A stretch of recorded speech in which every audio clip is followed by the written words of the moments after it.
Shalom. Nesses dias estive meditando sobre a tentação e eu gostaria de compartilhar o entendimento que eu obtive nesses dias. Eu creio que pode ser importante para nós e pode nos auxiliar a ficarmos mais atentos quanto a isto. Bom, a tentação em suma está ligada a um teste, passar por um teste. Mas começaremos com a Torá em Bereshit, com o episódio da queda do homem no Éden. Veremos também a caminhada de Israel no deserto e posteriormente veremos a tentação de Yeshua.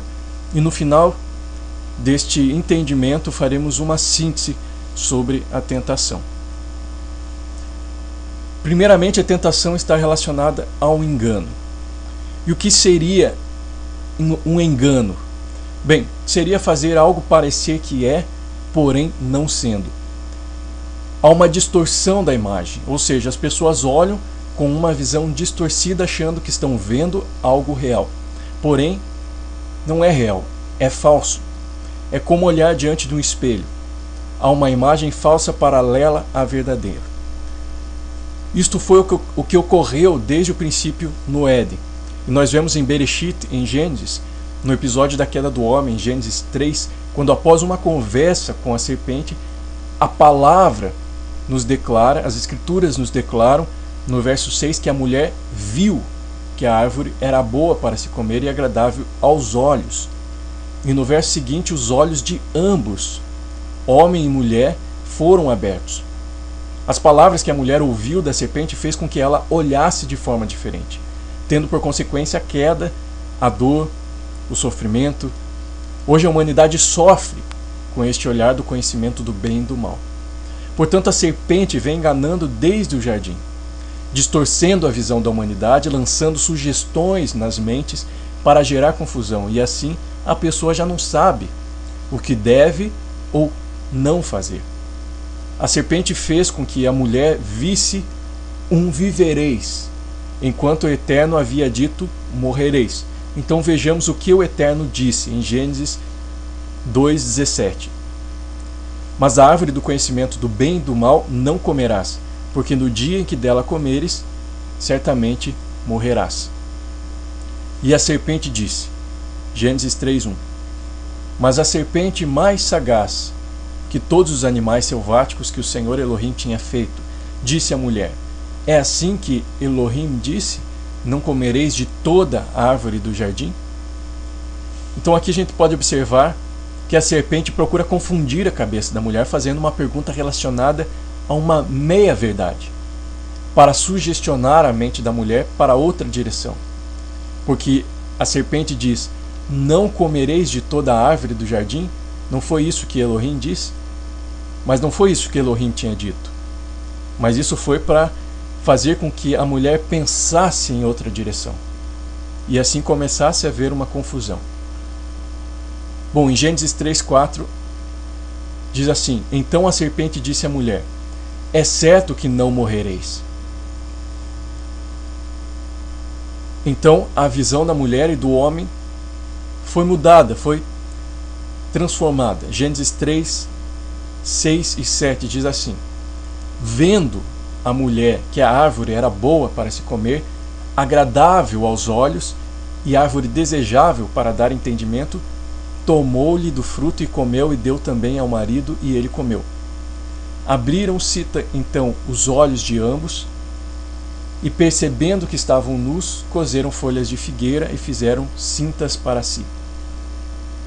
Então aqui nós vemos que a visão deles foi mudada, foi alterada. Repare que fala, e vendo a mulher, agradável aos olhos, abriram-se os olhos de ambos. E vejamos que Paulo fala deste engano da serpente em 2 Coríntios 11:3.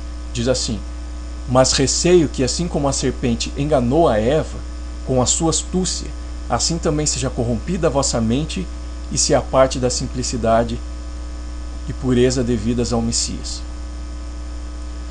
De acordo com este texto, confirmando os versos de Gênesis, de Bereshit 3, temos um engano da serpente que corrompe a mente, ou seja, a mentalidade, a percepção se distancia da simplicidade, da pureza e verdade que há no Messias. Portanto, a tentação começa em uma sugestão no pensamento, que pode gerar confusão e distorção da verdade, alterando o modo que se vê, alterando o olhar. Bom, agora vejamos Israel no deserto.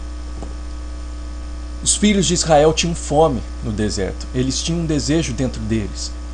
Mas com este desejo e vontade veio a tentação de retornar ao Egito, para que a sua necessidade fosse suprida de imediato, antecipando assim o suprimento, sendo que o Eterno supriria mais tarde da sua maneira.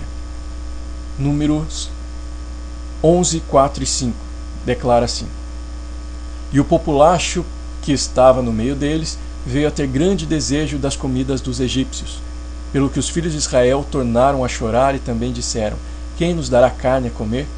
Lembrando-nos dos peixes que no Egito comíamos de graça, dos pepinos, dos melões, dos alhos silvestres, das cebolas e dos alhos.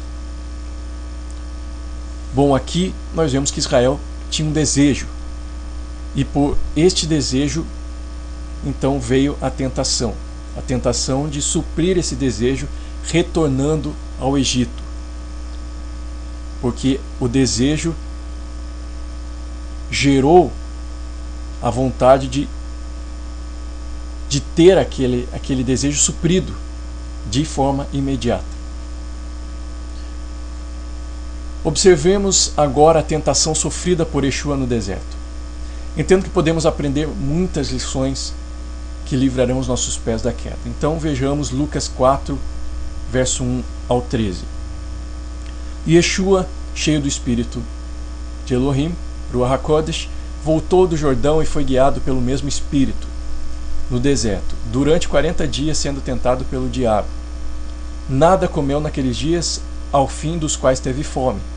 Disse-lhe então o diabo: Se és o filho de Elohim, manda que esta pedra se transforme em pão.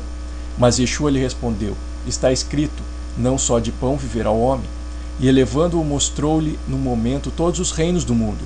Disse-lhe o diabo: Dar-te-ei toda esta autoridade e a glória destes reinos, porque ela me foi entregue, e a dou a quem eu quiser. Portanto, se prostrado me adorares, toda será tua. Mas Yeshua lhe respondeu: Está escrito, ao Senhor teu Elohim adorarás, e só a ele darás culto. Então o levou a Jerusalém e o colocou sobre o pináculo do templo, e disse: Se és o filho de Elohim, atira-te daqui abaixo, porque está escrito, aos seus anjos ordenará a teu respeito que te guardem, e eles te sustentarão nas suas mãos para não tropeçares em alguma pedra. Respondeu-lhe Yeshua: Dito está, não tentarás ao Senhor teu Elohim. Passadas que foram as tentações de toda a sorte, apartou-se dele o diabo até o momento oportuno. Neste episódio, no deserto, após Yeshua ter passado pela Tevilá, pela imersão, as propostas e sugestões do adversário para Yeshua foram: primeiro, comer o pão, porque ele diz: Se és o filho de Elohim, manda que esta pedra se transforme em pão. Segundo,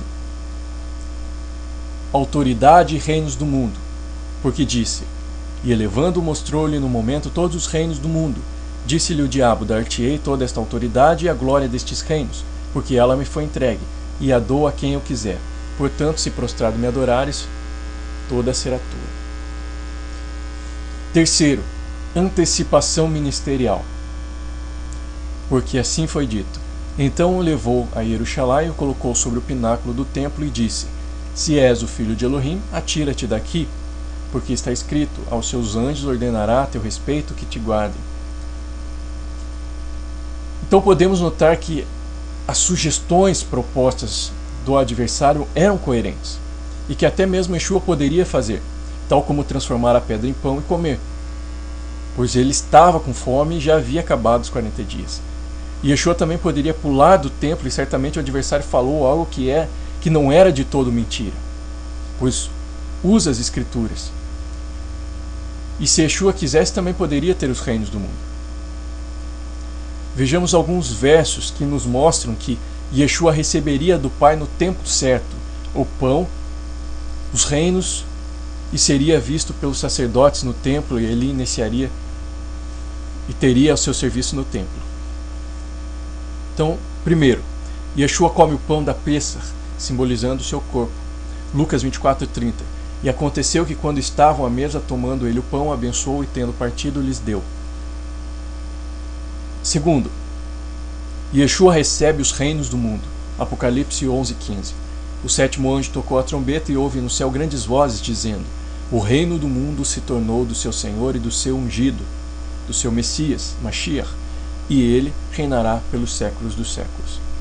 Terceiro, Yeshua faz o serviço ministerial no templo e é visto pelos sacerdotes. Lucas 21.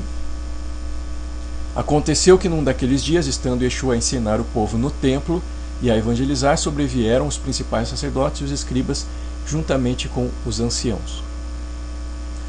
Então toda a tentação vai procurar suprir de forma imediata os desejos e vontades que há dentro de nós, tal como foi com Yeshua. As sugestões e propostas do adversário vieram com o propósito de testar a identidade de Yeshua como filho de Elohim, para antecipar a vontade do Eterno para ele. Pois o Eterno supriria sua fome mais tarde. O Eterno daria os reinos do mundo para ele futuramente, e ele exerceria seu serviço no templo perante os sacerdotes. Quando o diabo diz para Yeshua subir no templo e se lançar, creio que ele estava dando a sugestão para que Yeshua cortasse o caminho do seu ministério, antecipasse o tempo do seu serviço. Como se dissesse: você não precisa esperar. E assim também com relação a receber a autoridade, os reinos do mundo. E com relação ao comer pão, entendo que Yeshua estava sendo tentado em pensar que ele poderia suprir a sua vontade quando quisesse, e assim não estar sujeito ao Pai. Mas Yeshua responde: nem só de pão viverá o homem, ou seja, o homem não vive somente pelo seu desejo cumprido, pela sua vontade realizada, ou pelo fruto do seu trabalho. E não é ele que transforma o pão, mas é o Eterno que tira o pão da terra. Há uma oração que sempre oramos no Shabat, que diz assim: Baruch atah Adonai Eloheinu melech haolam lehen min haaretz. Bendito és tu, Senhor, nosso Elohim, Rei do Universo, que tiras o pão da terra. É o Eterno que tira o pão da terra. Bom, e como sabemos, a tentação está ligada a um desejo dentro de nós. E desta forma podemos pensar que Yeshua realmente tinha o desejo em si acerca do seu ministério, tinha o desejo de receber a autoridade dos reinos do mundo, tinha fome. E se assim não fosse, não seria chamado de tentação. Ou seja, se Yeshua não tivesse propenso a aceitar as sugestões do diabo, não seria uma tentação.